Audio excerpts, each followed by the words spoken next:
Aku kangen. Aku kangen Bapak.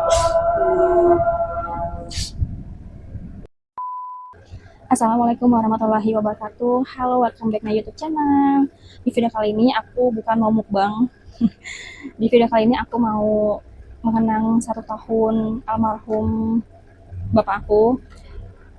Tepat pada tanggal 27 Oktober 2024, beliau yang berusia 70 tahun lebih, antara 72 atau 73, aku nggak ingat persis, telah meninggalkan kami di sini, meninggalkan mama, meninggalkan aku dan kakak aku serta cucu-cucunya.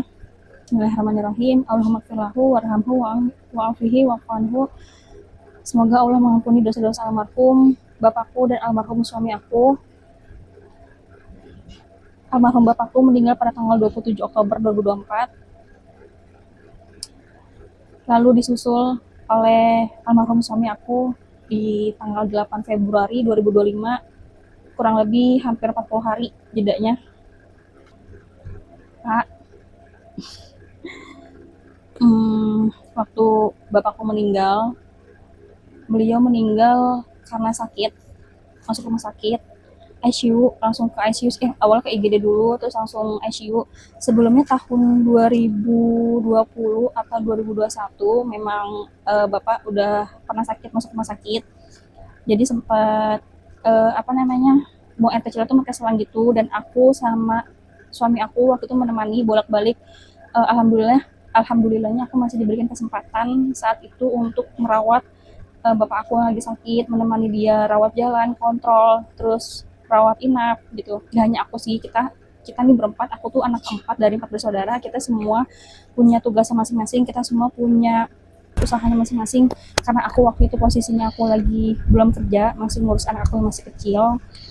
Jadi aku yang um, dikasih kesempatan sama Allah gitu untuk menemani bapakku bolak-balik rumah sakit, ke Pelni, terus rawat inap gitu. Sama alhamdulillah suami aku juga ikut menemani nginep di sana.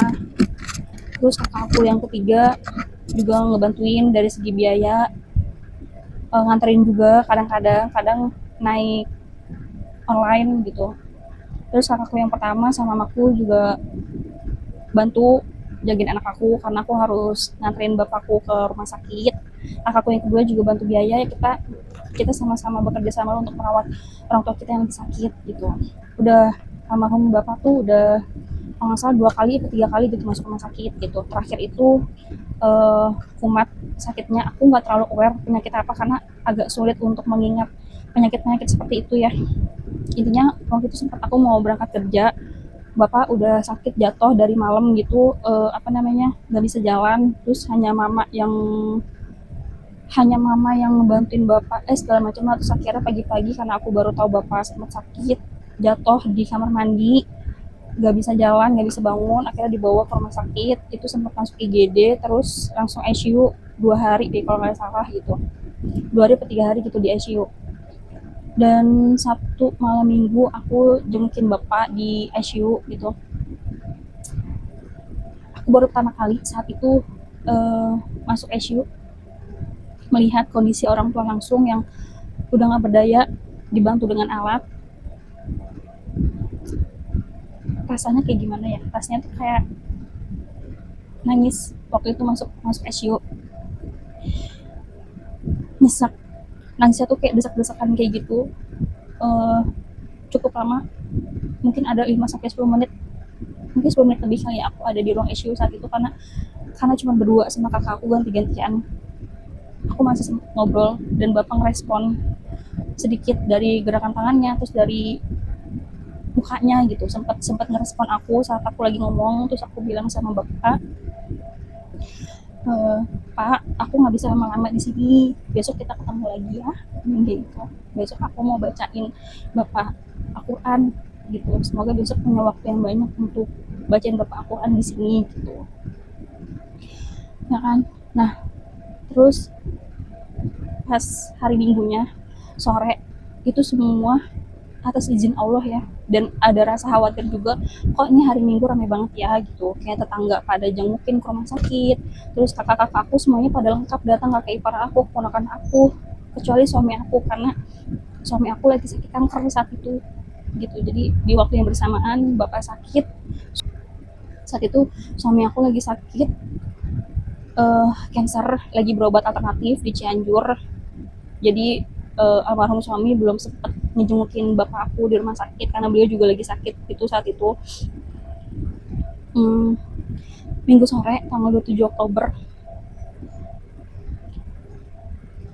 itu rame banget, sampai karena kan jam jenguknya itu cuman 2 jaman apa 1 jam gitu kan ya. Dan pasti kita sekeluarga mengutamakan tamu-tamu yang pada datang, saudara-saudara, tetangga yang pada datang kan. Terus ada waktu aku tuh sempat kayak khawatir tuh, kayak ketemu lagi nggak, kayak dalam hati tuh udah kayak ngomong, Pak besok kita ketemu dulu ya. Aku sempat ngomong kayak gitu dalam hati, aku mohon besok kita ketemu lagi ya, aku akan memberikan waktu terakhir aku mungkin untuk bisa sama bapak, karena aku udah janji mau bacain Al-Quran bapak. Jadi aku mohon semoga besok kita bisa ketemu lagi ya, karena kayaknya sore ini gak memungkinkan, banyak banget orang-orang yang jengukin bapak, alhamdulillah gitu. Terus pas di akhir-akhir mau jam besoknya habis, semuanya udah masuk kecuali keluarga. Terus kakak aku masuk kan, kakakku yang kedua masuk, dia keluar dari ICU tuh nangis jejeritan. Aku nggak tahu kenapa saat itu, kayak aku langsung mikir, duh ada apaan ya, kayak aku mau nangis juga nggak bisa gitu kan, kayak nahan aja gitu.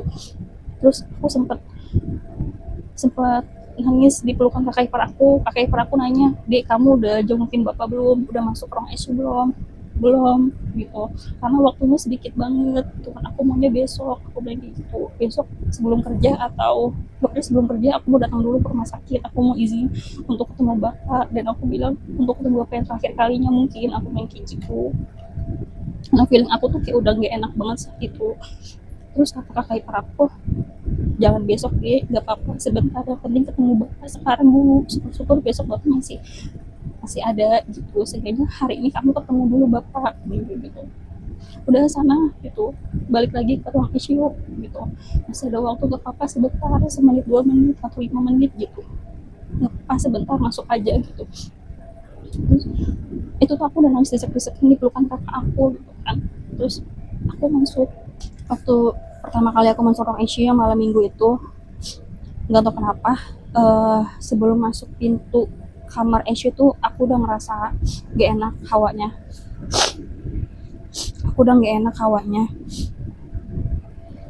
kayak hawanya tuh beda aja gitu. Terus yang kedua kali, hari Minggu yang malam Senin, yang tadi aku cerita, aku punya waktu sedikit banget saat itu. Terus aku diminta sama kakak ipar aku untuk masuk aja, nggak apa-apa sebentar temuin bapak, syukur-syukur kalau bapak besok masih ada gitu.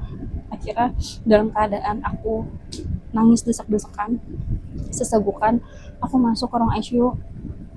Dan sumpah demi Allah, itu ruang ICU rasanya hambar, padahal kan pakai AC gitu ya, tapi nggak tahu kenapa rasanya tuh kayak panas. Baru selangkah masuk aja tuh aku udah nangis sesegukan lagi, aku sempat berhenti nangis gitu kan.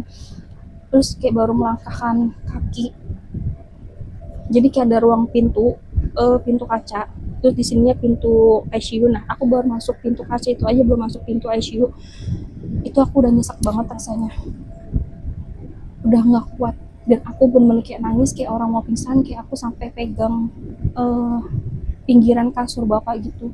Dan yang di monitor itu masih napas, tangannya tuh udah dingin banget, tangan kaki tuh semua udah dingin. Aku sesubukan nangisnya, dan itu aku cuma sebentar doang, nggak sampai 3 menit kayaknya. Aku udah dipanggil sama sama penjaga karena ada yang mau masuk lagi gitu kan. Itu bener kayak aku nggak kuat. Terus aku langsung keluar, aku meluk kakak ipar aku lagi gitu, semuanya pada meluk aku, ponakan aku juga meluk aku gitu. Nggak tahu rasanya kayak, aku nggak tahu saat itu bapak aku udah tahu belum kalau misalkan suami aku tuh sakit cancer. Jadi sebenarnya tuh suami aku tuh udah sakit cancer dari bulan April. Mungkin dari bulan April itu belum diketahui sakitnya, karena mulai berobatnya itu di bulan akhir Agustus, September, Oktober, sampai Februari lah gitu. Eh, Sampai Oktober itu aku nggak salah, aku tuh nggak cerita apa-apa sama keluarga aku benar-benar menyembunyikan sakitnya almarhum suami aku, karena memang aku belum ada izin dari suami aku untuk cerita ke keluarga aku. Jadi aku tuh benar-benar kayak nggak tahu bapak aku tuh udah tahu atau belum kalau misalkan saat itu aku anaknya sedang berjuang menemani suami aku yang lagi sakit cancer. Ternyata dia sakit cancer, karena eh, aku baru aku dan suami aku tuh baru tahu kalau dia sakit cancer itu di bulan November, karena baru kelihatan hasilnya itu November itu udah divonis kanker stadium 3. Berarti kan kemungkinan itu udah cancer di bulan Oktober. Di waktu yang bersamaan bapakku meninggal, anakmu ini Pak sedang berjuang menemani suaminya sakit. Kita rawat jalan bolak-balik, padahal rumahku tuh di atas, rumah orang tuaku di bawah. Bahkan aku ke Cianjur aja untuk menemani, aku ke Sukabumi aja tuh orang tuaku tuh nggak ada satupun yang tahu kalau anaknya tuh mau pergi ke Sukabumi untuk berobat. Kita cuma bilangnya mau keluar aja gitu sebentar, mau keluar aja gitu, kemana gitu, jalan-jalan gitu. Dan gak ada satupun yang tahu, dan emang aku nggak mau ngasih tahu karena belum dapat izin dari suami aku. Dan di sisi lain pun juga aku belum naik KS1 lagi, nggak tahu kenapa lagi ngerasa capek banget, secapek-capeknya, karena selain nemenin suami aku rawat jalan bolak-balik, terus ke Sukabumi juga gitu, beberapa kali sih, nggak tiap ke Sukabumi aku yang nemenin, ada kakaknya juga, ada orang tuanya juga gitu, ganti-gantian aja.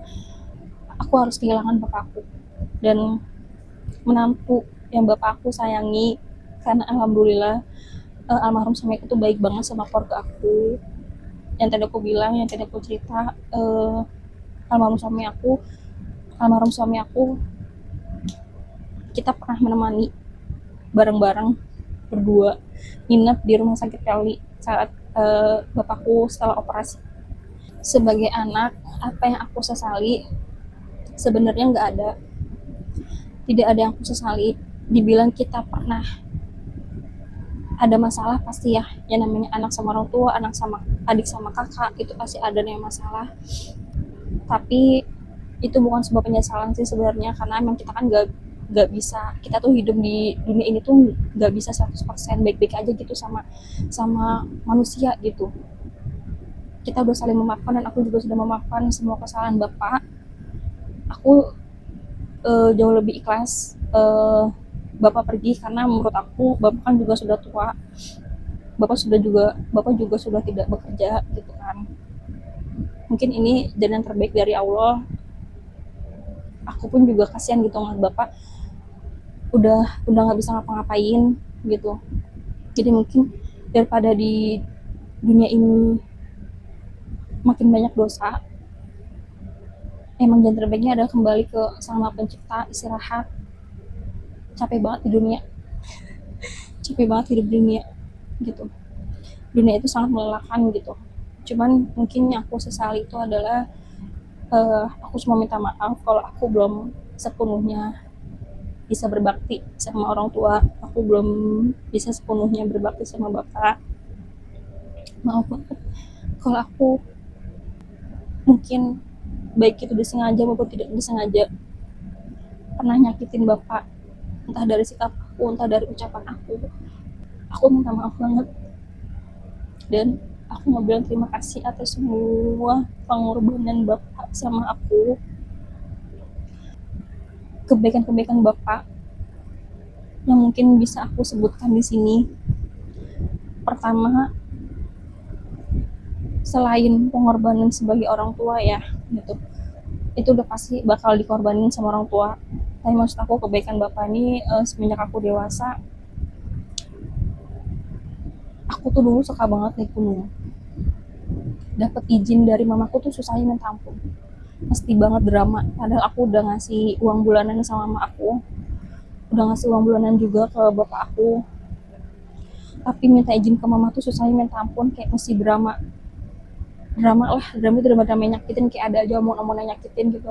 Tapi bapak dengan apa ya, dengan kasih sayangnya dia tuh bener-bener kayak percaya banget. Jadi cuman bapak yang ngizinin aku naik gunung. Bapak tuh cuman bilang, "Hmm, ya udah kamu hati-hati ya," gitu kan, jaga diri baik-baik gitu. Jadi ya udah aku berangkat naik gunung itu atas izin bapak, meskipun mungkin dari mama nggak ngizinin gitu.